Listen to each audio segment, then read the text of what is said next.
তৃণমূল কংগ্রেস জানাই স্বাগতম। উত্তর পূর্বাঞ্চলের গণতন্ত্র সুবল তোমায় জানাই সবুজ অভিনন্দন।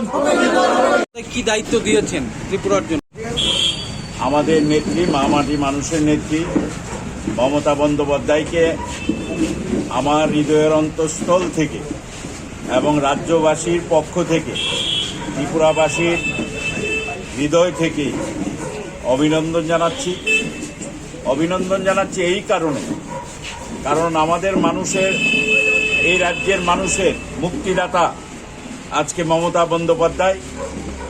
বন্দ্যোপাধ্যায় ত্রিপুরাকে বিজেপি মুক্ত করার জন্য আপ্রাণ চেষ্টা করছেন। উনি বলেছেন ত্রিপুরার মানুষ খুব অসহায়ের মতো আছে, অশান্তিতে আছে, ওখানকার মানুষের বাক স্বাধীনতা নেই। উনি বলেছেন যে আমি দায়িত্ব নিয়ে বলছি, ত্রিপুরায় তৃণমূল কংগ্রেসের সরকার হবে। আমরা মা মাটি মানুষের নেত্রীকে বিশেষ করে ত্রিপুরা থেকে জাতীয় কর্মসমিতিতে উনি আমাকে সহ কয়েকজনকে সদস্য করেছেন, আরও উত্তর পূর্ব ভারত দেখার জন্য দায়িত্ব দিয়েছেন।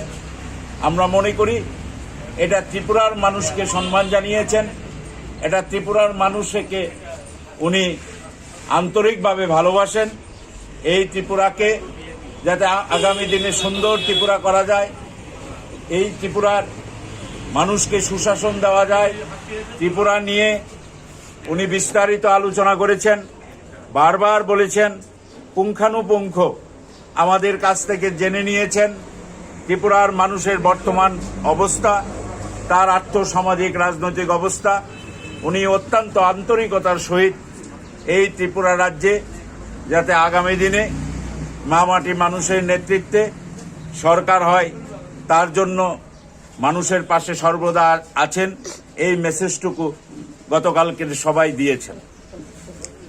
পশ্চিমবঙ্গ থেকে বলেছেন উনি আসবেন, বলেছেন আমাদেরকে কাজ ভালো করে কাজ করতে, গুছিয়ে কাজ করতে, এবং উনি কিছুদিনের মধ্যে আসবেন।